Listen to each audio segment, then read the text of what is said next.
Quando ia chegando, vendo a cidade, chorou e dizia: Ah, se conheceras por ti mesma, ainda hoje, o que te é devido à paz.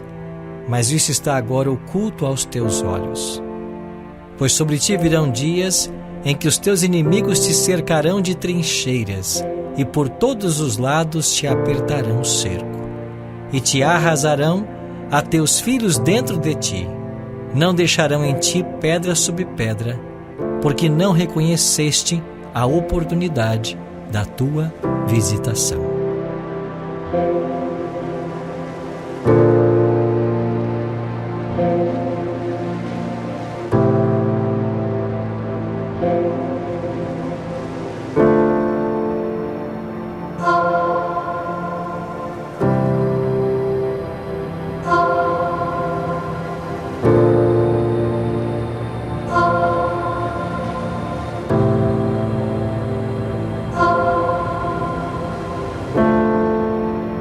O choro faz parte das experiências de todos os seres humanos.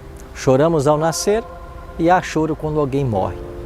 O choro parece ser o verbo mais fácil de ser conjugado. Eu choro, tu choras, todos nós choramos. A Bíblia registra que Jesus chorou em 3 ocasiões.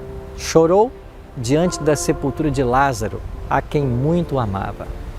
O autor de Hebreus diz que Jesus chorou também nos dias da sua carne, tendo oferecido com forte clamor e lágrimas, orações e súplicas a quem o podia livrar da morte. Hebreus 5:7. E finalmente, o texto de hoje, onde Jesus chora à vista de Jerusalém, sobre o Monte das Oliveiras. Qual foi o motivo do choro de Jesus no texto de hoje? Entender o sermão profético por ele pregado lá no Monte das Oliveiras e registrado em Lucas 19 é entender o que acontecerá em breve na história do nosso planeta. O ensino de Cristo no Monte das Oliveiras está repleto de lições e advertências para os nossos dias. Por isso, vamos estar atentos a essas advertências.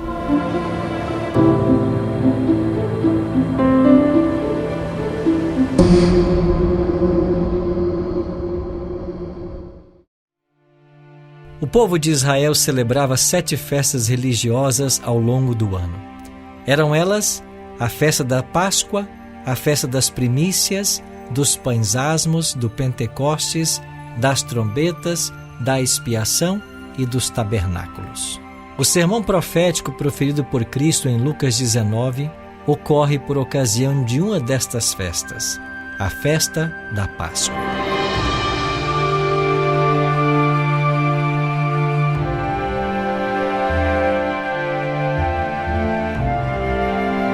A cidade de Jerusalém estava apinhada de adoradores. Jesus estava com os discípulos no Monte das Oliveiras. O Mestre tinha diante de si o templo dos judeus sobre o Monte Sião. Os raios do sol poente refletiam em suas belas paredes de mármore, que reluziam como ouro. O templo era o orgulho da nação judaica.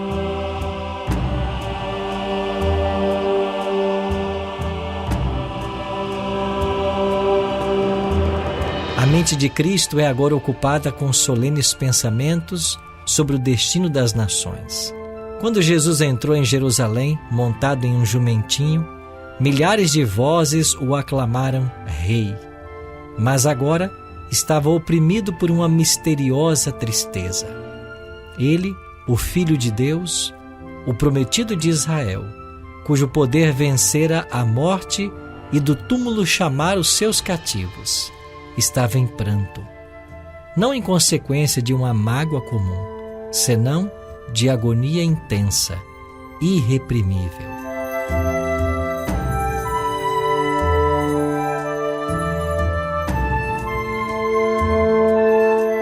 O evangelista Lucas declara que Jesus, ao ver a cidade, chorou.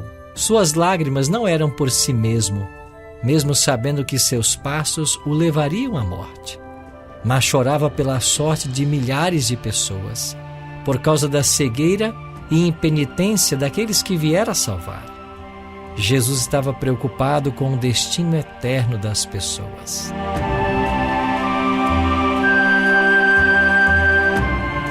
Jerusalém fora honrada por Deus acima de toda a terra. Sião fora eleita pelo Senhor, que a desejara para a sua habitação. Houvesse Israel como nação, preservado a aliança com o céu, Jerusalém teria permanecido como sempre, como a eleita de Deus. Mas a história de Israel foi um registro de apostasia e rebelião. Haviam abusado de seus privilégios e menosprezado as oportunidades. Agora estavam rejeitando o Messias.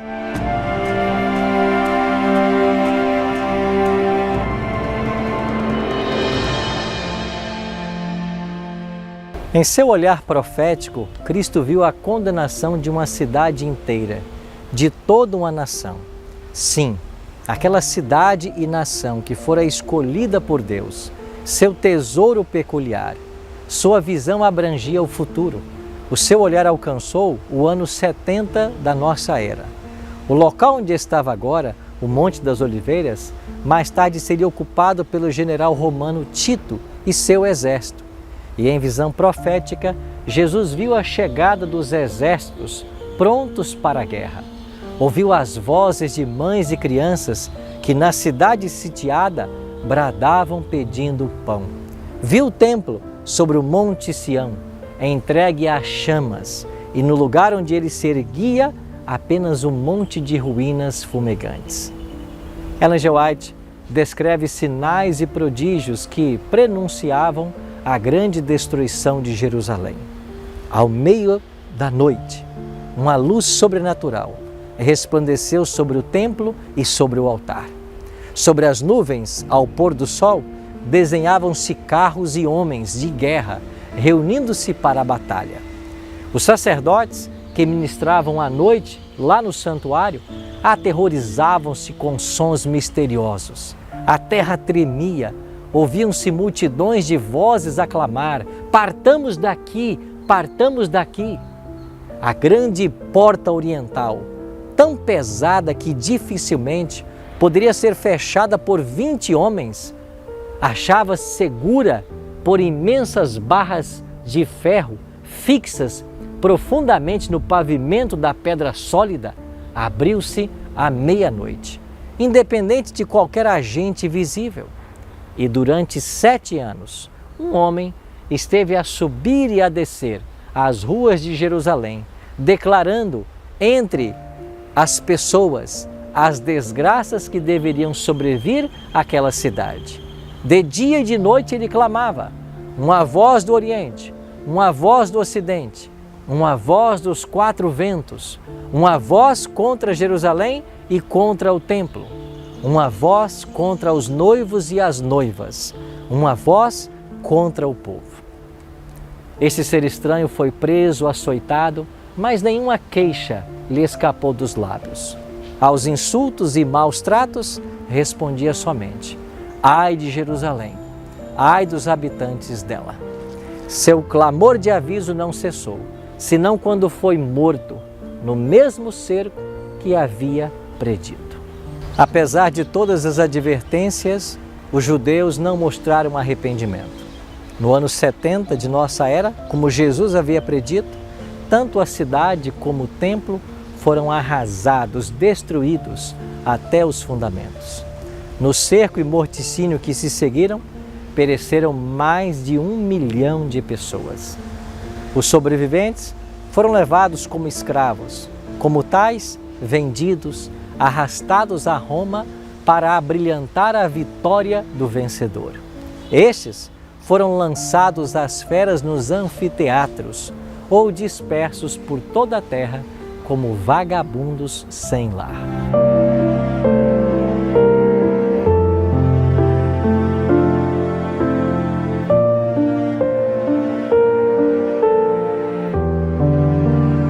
Jesus viu ainda mais longe. Olhando através dos séculos futuros, Jesus via o povo do concerto espalhado em todos os países, semelhante aos destroços de um naufrágio em praia deserta.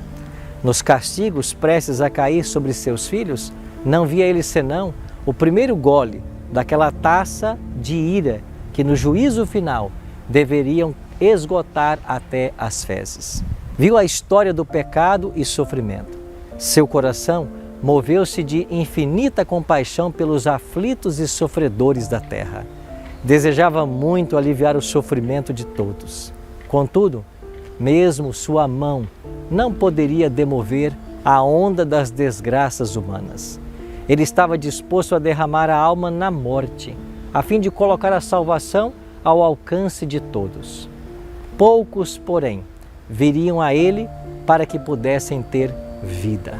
Jesus, olhando para a última geração, viu o mundo envolto em engano semelhante ao que causou a destruição de Jerusalém. O grande pecado dos judeus foi rejeitarem a Cristo. E o grande pecado dos nossos dias é rejeitar a lei de Deus, fundamento do seu governo no céu e na terra.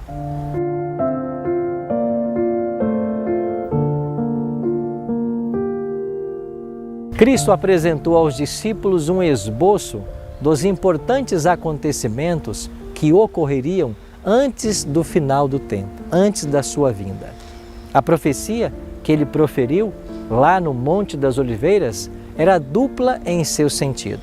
Primeiro, prefigurava a destruição de Jerusalém no ano 70, mas também apontava para os terrores do último grande dia, os dias que antecederão a sua vinda a esse mundo.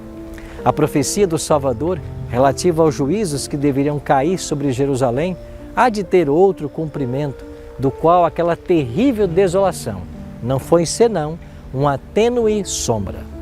Na sorte da cidade escolhida, Jerusalém, podemos contemplar a condenação de um mundo que rejeitou a misericórdia de Deus e calcou a pés a sua lei.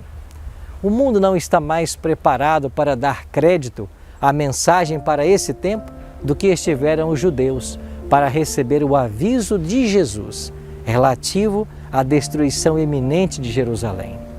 Venha quando vier, o dia do Senhor virá de improviso para os ímpios, correndo a vida de sua rotina invariável, encontrando-se os homens absortos nos prazeres, negócios, comércios, ambição do ganho, estando os dirigentes do mundo religioso a engrandecer o progresso do mundo e achando-se o povo embalado em uma falsa segurança.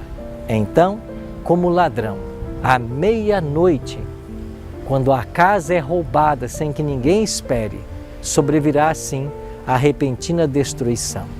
Destruição aos descuidados ímpios que de nenhum modo escaparão.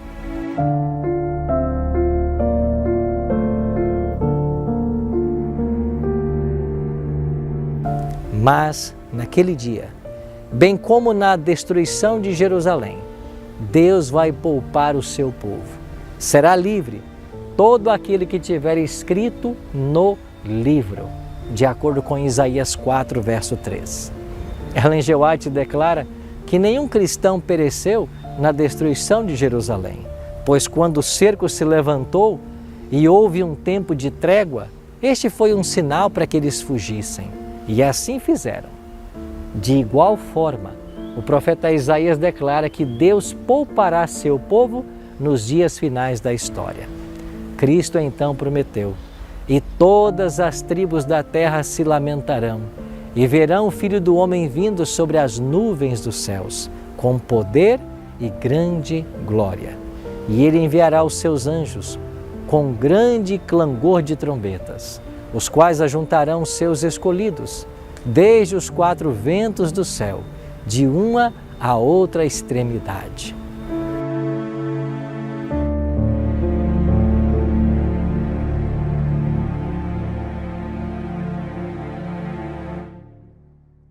As advertências de Cristo dadas ao povo judeu sobre a destruição de Jerusalém, elas encontram eco até os nossos dias.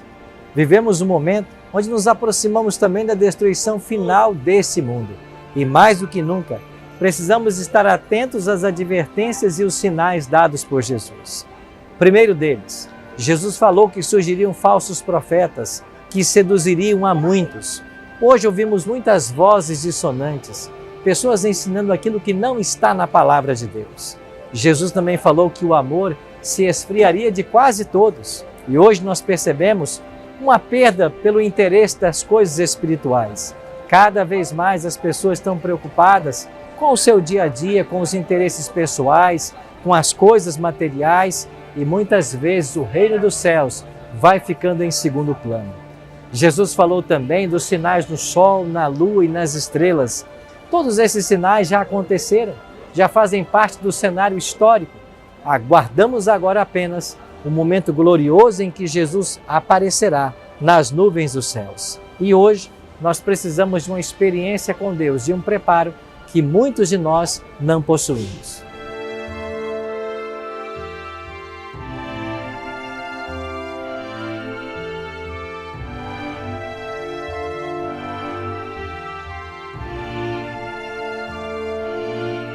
Aproxima-se o dia de nossas mais caras expectativas.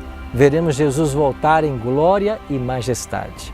Ele mesmo disse que Ele virá com todos os anjos dos céus, em poder e muita glória.